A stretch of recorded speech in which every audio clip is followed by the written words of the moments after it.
Mr. Chairman. Mr. Secretary, your stand in your testimony today regarding operational control of our southern border, which by any reasonable man's definition has certainly been lost. You're standing on a word in the legislation that gave birth to the specific law, saying all illegal crossings and no one's ever. We'll take a drip. America be okay with that? Would you and your execution of your inaugurated president's policy have given Americans a flood? We've identified over 11 laws that you violated. Some of the most egregious, the Secure Fence Act, 2006, concerning operational control. Immigration Nationalization Act 236, Section C, 8, U.S. Code 1226, concerning detention.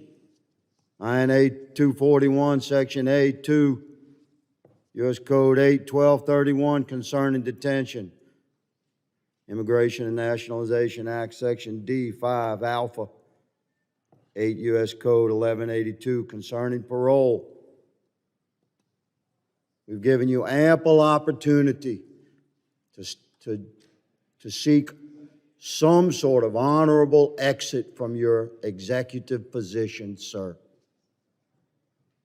We take no pleasure in witnessing you dismantle yourself as a fellow American before the whole country. Your legacy: millions of illegals enter our country, millions under your watch, loss of operational control of our border, aligning DHS policy as an asset to Mexican cartel drug and human trafficking, the disintegration of our national sovereignty, destruction of countless thousands of Texas family lives, overwhelming crime waves sweeping across our country, over 1 million criminal runners you call gotaways flooding into America, many carrying backpacks loaded with deadly fentanyl and meth, or herding teenage girls into prostitution, sex slave networks across America. 225,000 Americans dead from Mexican cartel drug overdose since you took office 2 years ago. You and your inaugurated president, but mostly you, sir, because you have your whole mind about you. And you have a highly decorated background in border operations, so you're supposed to be the expert. You, sir, are the Secretary of Homeland Security who has failed in your sworn oath to protect our nation from invasion. You had an obligation to execute the president's policies or advise the president if his policies were bringing injury to America. Ultimately, your oath requires you to secure our nation's sovereign border with Mexico and do anything necessary to stop the Mexican cartels from trafficking endless wave upon human wave of illegals into America, along with miserable death, unspeakable grief, graveyards filled from sea to shining sea with the bodies of American sons and daughters dead from fentanyl. You've brought generational trauma upon our country. I believe history will witness your era of service as a transitional time in our country. Well, what was America like before Secretary Mayorkas, and what was America like after him? It's stunning that you could sit there and smugly grin as if you've not miserably failed your country. We could give you money to hire 1,000 new border agents. Nobody wants to work for you. They're coming forth. We can't keep up with the whistleblowers that are coming to testify against your command.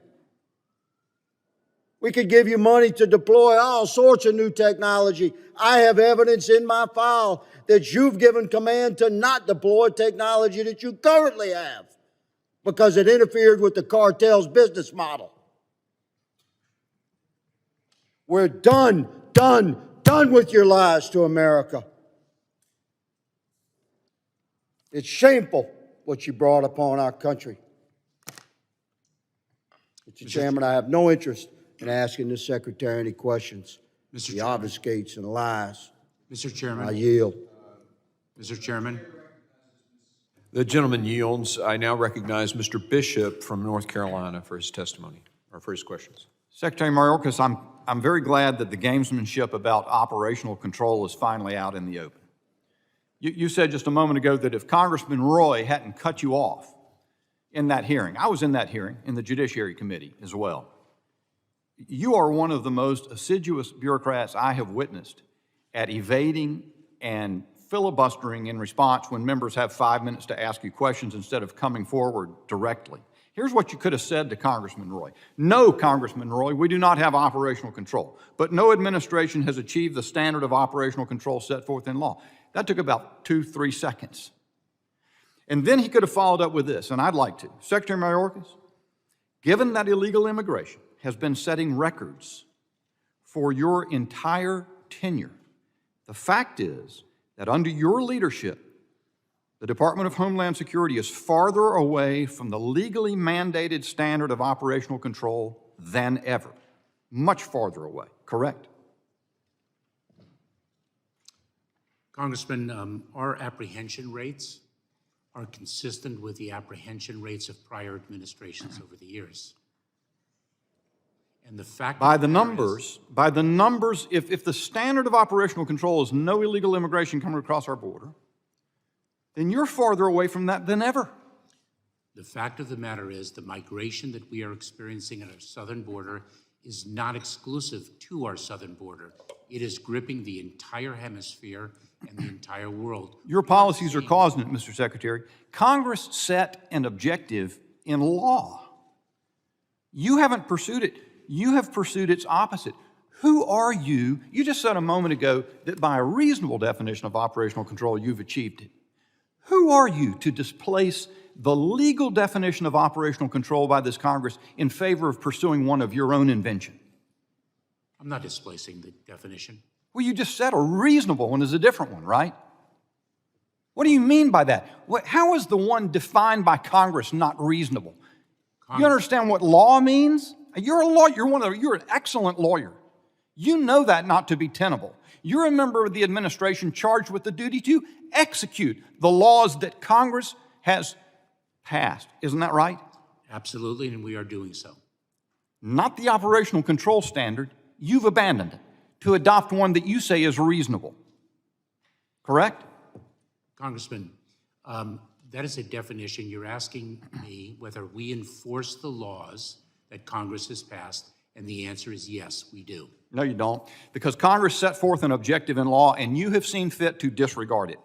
Let me ask you this. Chief Ortiz, when he testified before us in March, didn't just admit that we don't have operational control of the border, didn't just admit that the border, much of the border is not secure. There was this. I said, the cause is change in policy, is it not, sir? Will you be candid enough to be unequivocal and clear that that has driven the change? And here's his answer.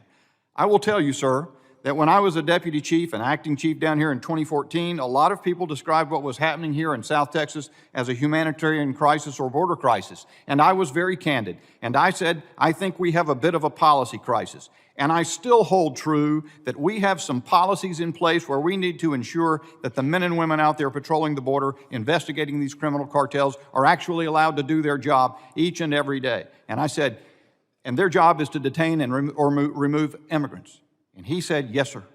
How about you, Mr. Secretary? Do you admit that your policies have led the country farther away from operational control of the border as defined by the Congress? Congressman, no, I do not. I'm not surprised. Here's your admission.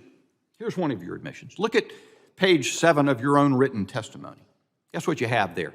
You're asking for a 342% increase in the funding for combating child exploitation. You want to know why that is? Let me tell you, because you won't tell me candidly.